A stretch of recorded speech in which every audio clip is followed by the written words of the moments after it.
अमिताभ बच्चन की कुंडली में क्या है योग? क्या वो फिर से कंगाल हो जाएंगे? क्या उनकी पत्नी से नहीं बनती? क्या उनकी ऐश्वर्या राय से नहीं बनती? क्या उनके घर में बहुत चल रहा है विवाद? आज इसी बात पर करेंगे चर्चा अमिताभ बच्चन जी की कुंडली से कि अमिताभ बच्चन जी का आने वाला समय कैसे है और अमिताभ बच्चन जी का अभी समय कैसा चल रहा है और क्या अमिताभ बच्चन जी की आयु पर इस वक्त संकट आने वाला है। तो बिना देर गवाए शुरू करते हैं अमिताभ बच्चन जी की कुंडली का विश्लेषण। अमिताभ बच्चन जी की कुंडली कुंभ लग्न की है, इसके बारे में चर्चा करेंगे, लेकिन आज आपसे भी एक रिक्वेस्ट है। इस लग्न की कुंडली से आपको अपने जीवन के लिए दो चीज़ें सीखने की ज़रूरत है। पहली, ऋण वाली।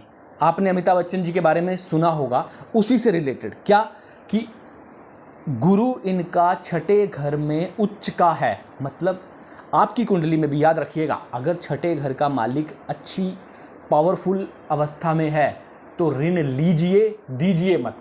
कभी भी पैसा किसी को उधार मत देना। हाँ, लेना है तो ले लीजिए, अगर आप देंगे तो आप कंगाल हो जाएंगे। याद रखिएगा अपनी कुंडली में भी। तो अमिताभ बच्चन जी ने जब पैसा खर्च किया, दिया तो कंगाल हो गए। इनको ये ऋण लेकर बड़ा बन सकते हैं, ऋण देकर नहीं। एक बात। दूसरी बात, इसी कुंडली से जो आपको सीखनी चाहिए कि जिस भी व्यक्ति के अष्टम घर में ज़्यादा ग्रह होंगे वो आदमी जीवन भर स्ट्रगल करेगा। स्ट्रगल उसके जीवन का हिस्सा रहेगी और उसे स्ट्रगल करने में मज़ा भी आएगा और वो बड़ा भी बनेगा। अगर वो स्ट्रगल नहीं करेगा तो वो जीवन में कामयाब नहीं हो पाएगा, क्योंकि स्ट्रगल ईश्वर ने उसके भाग्य में लिख दी है। तो ये दो चीज़ें आपको सीखनी चाहिए। अब आते हैं फिर से अमिताभ बच्चन जी की कुंडली पर। अमिताभ बच्चन जी की कुंडली कुंभ लग्न की है। लग्न में केतु बैठे हुए हैं, बहुत अच्छे हैं, लेकिन सप्तमेश राहु बैठे हैं। जब सप्तम में राहु बैठेंगे, सूर्य के घर में राहु बैठेंगे, मतलब पत्नी क्रोधित स्वभाव की होगी। मतलब उनकी पत्नी उनको आगे बढ़ने में रुकावटें पैदा करेगी। उनकी पत्नी उनके जीवन में उनको जिस मुकाम पे पहुंचना चाहिए वहाँ नहीं पहुंचने देगी। क्यों नहीं पहुंचने देगी? राहु। आप कहेंगे मैं टीवी की नहीं, मैं उनकी कुंडली की बात कर रहा हूँ।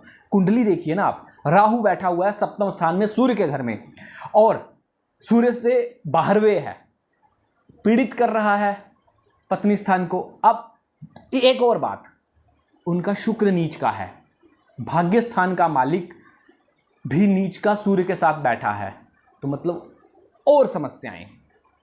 इसके बाद बात अमिताभ बच्चन जी का समय अब कैसा चल रहा है। अभी अमिताभ बच्चन जी को बृहस्पति की दशा चल रही है शुक्र में। एक तो शुक्र नीच का, इसलिए बार बार उनको कहीं ना कहीं से कुछ ना कुछ ऐसे उनके लिए विवाद जुड़ते हैं कि उनको अपयश का सामना करना पड़ रहा है। दूसरा, बृहस्पति उनका है तो उच्च का, लेकिन माइनस पॉइंट ये है मृत अवस्था में है। मृत अवस्था में होने के कारण उनको शारीरिक कष्ट आने वाले हैं। मार्केश की दशा चल रही है। 2027 के अंदर उनके जीवन पर गंभीर खतरा है। मैं कुछ चीज़ों का नाम नहीं लेता कि क्या हो सकता है, वो आप खुद ही समझ सकते हैं कि कैसा खतरा। जब मार्केश की दशा चलती है तो मृत्युकारी चलती है, आप समझ लीजिए।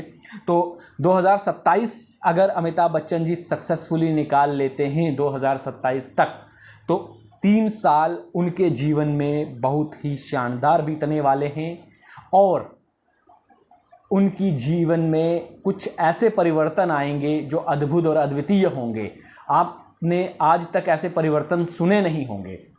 बहुत सारी चीज़ें घर में ऐसा बंटवारा होगा कि परिवार अलग अलग हो जाएगा, कुछ ऐसी चीज़ें भी होंगी अगर वो 2027 निकाल लेते हैं। लेकिन 27 से पहले पहले उनके लिए बहुत मुश्किलें हैं, क्योंकि बृहस्पति की दशा चल रही है।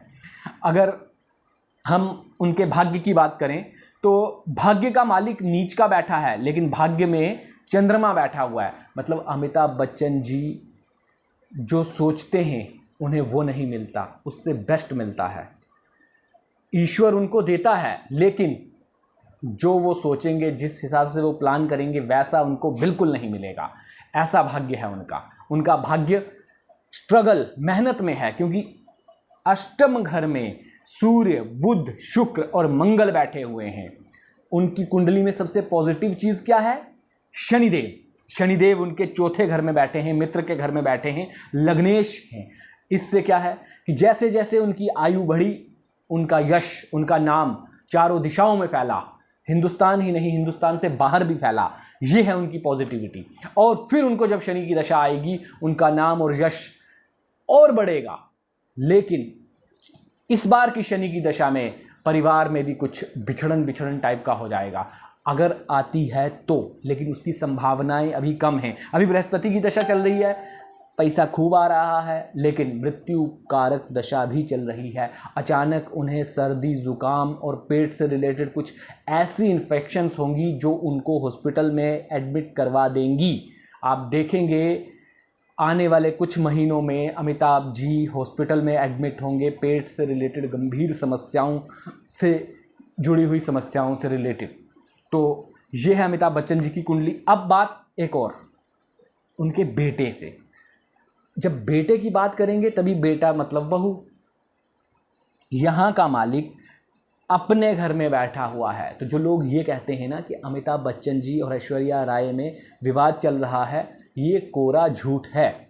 क्यों कोरा झूठ है? क्योंकि सूर्य बुध आदित्य राजयोग बना रहा है, क्योंकि बुध अपने ही घर में बैठा हुआ है। पंचम स्थान का मालिक अष्टम स्थान में अपनी ही राशि में बैठा हुआ है। कुछ समस्याएं हैं, लेकिन वो अपने बेटे से बहुत प्यार करते हैं, अपनी बहू से भी बहुत प्यार करते हैं। ऐसी कोई भी कुंडली में लक्षण नहीं है कि उनकी ऐश्वर्या राय से नहीं बनती। उनकी ऐश्वर्या राय से अच्छी खासी म्यूचुअल अंडरस्टैंडिंग है, ये कुंडली बता रही है। सिर्फ उनकी पत्नी जो है वहाँ पर राहु बैठा हुआ है, जो हमें दिखाई दे रहा है ना कि वो बहुत अच्छी बन रही है म्यूचुअल अंडरस्टैंडिंग, हकीकत में ऐसा है नहीं।